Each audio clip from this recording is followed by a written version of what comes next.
Hi everybody, and welcome to another segment of AstrologyAnswers.com's weekly forecast. My name is Terence. The week begins on Monday, November the 8th, with the moon in pragmatic, organized Capricorn. Capricorn is this energy that's hardworking, seeks to accomplish a great deal of your projects. It is a great sign to begin the new work week. By mid-afternoon Pacific time, the moon will be in harmony with innovative, idealistic Uranus. The moon in Capricorn is great for accomplishing your work tasks, but you can get a little bit too conventional, too much into the same old routine. So when the moon is favorable with Uranus, Uranus is inventive, it's innovative, it thinks out of the box. So by mid-afternoon Pacific time, you can bring in some new energies. Tuesday, the moon continues in Capricorn, but it's going to go void of course, which I talk about every week, where the energy is flat, it's unproductive. The moon will be void of course from 9:52 a.m. until 7:04 p.m. Pacific time, at which time then the moon goes into more eclectic, group-oriented Aquarius. So most of the day, having the moon void of course, just stay with your routine, finish up any old projects. You certainly do not want to start anything new that's significant. Wednesday, now with the moon in Aquarius, Aquarius is more of this eclectic, original, very favorable sign for working with groups, working with collaborations. Now, communication Mercury, discerning Mercury, will align with Mars. And Mars is the warrior planet, the aggressive planet. Mercury, being the mental planet, aligned with Mars, this can give a day where communications and conversations is quick, is sharp, but it could be overly impulsive.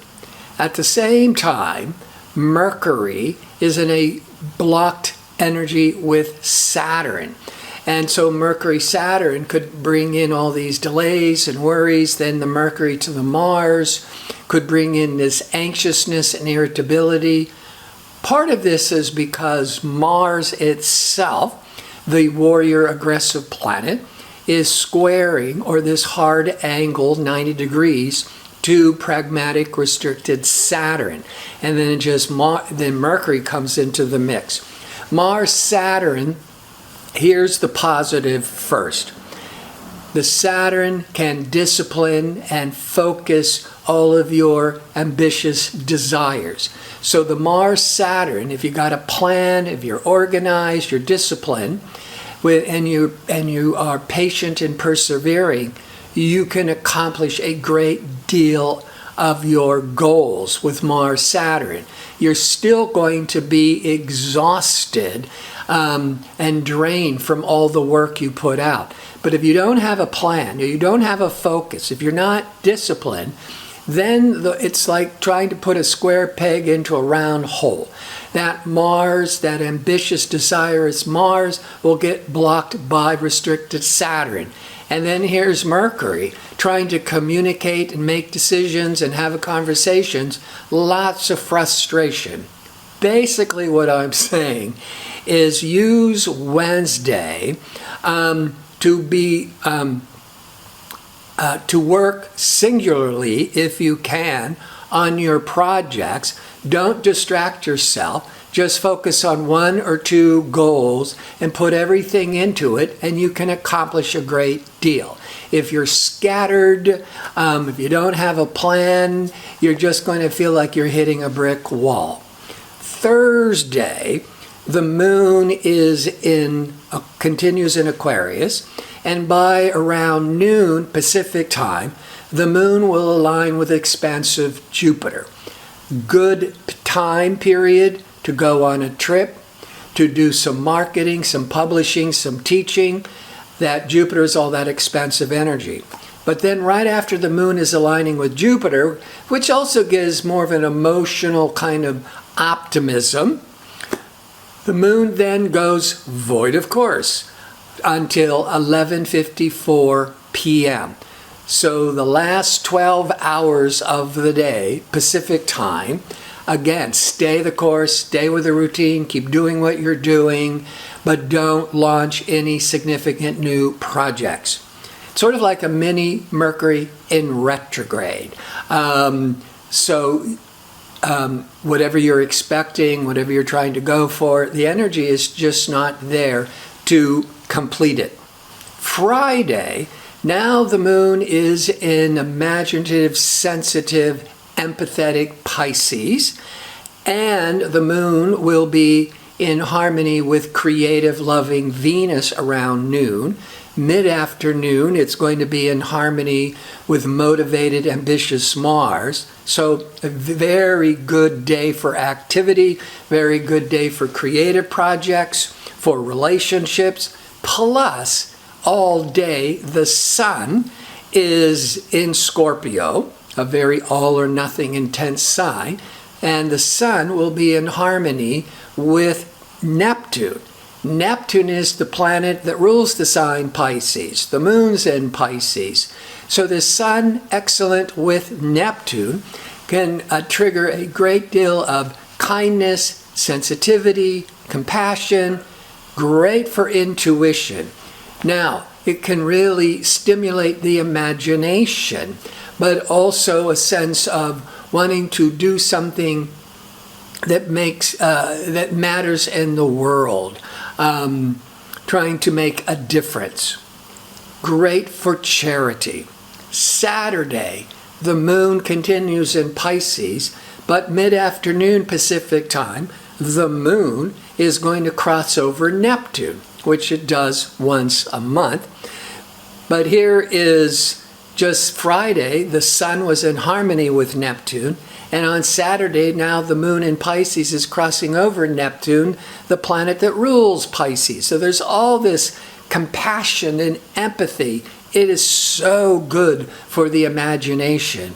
Very good for being even a dreamer and envisioning a better future. Plus Mercury, what is on your mind, planet of communication and information, will be in opposition, that's external factors, to liberating, innovative Uranus.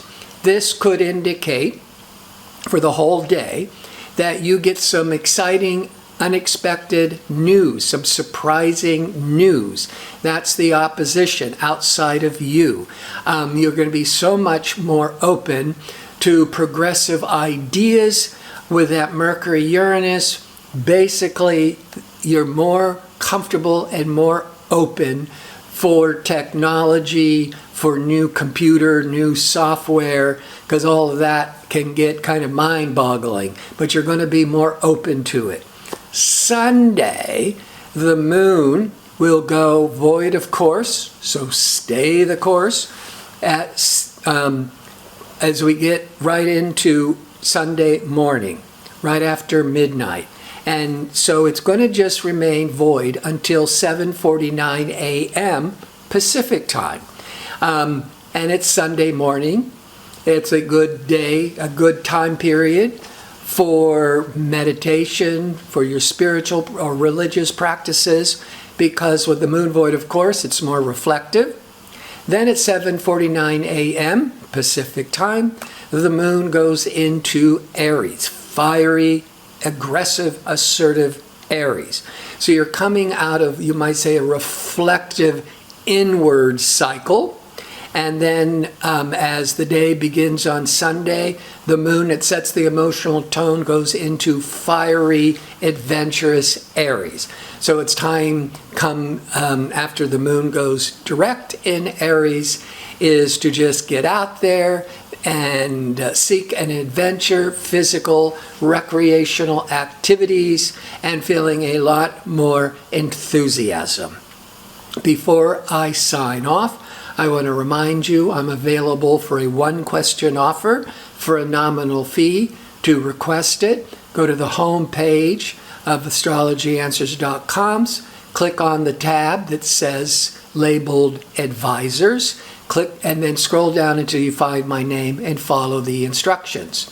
I want to thank you for watching. I hope to see you next week with my next segment. Until then, be safe and well.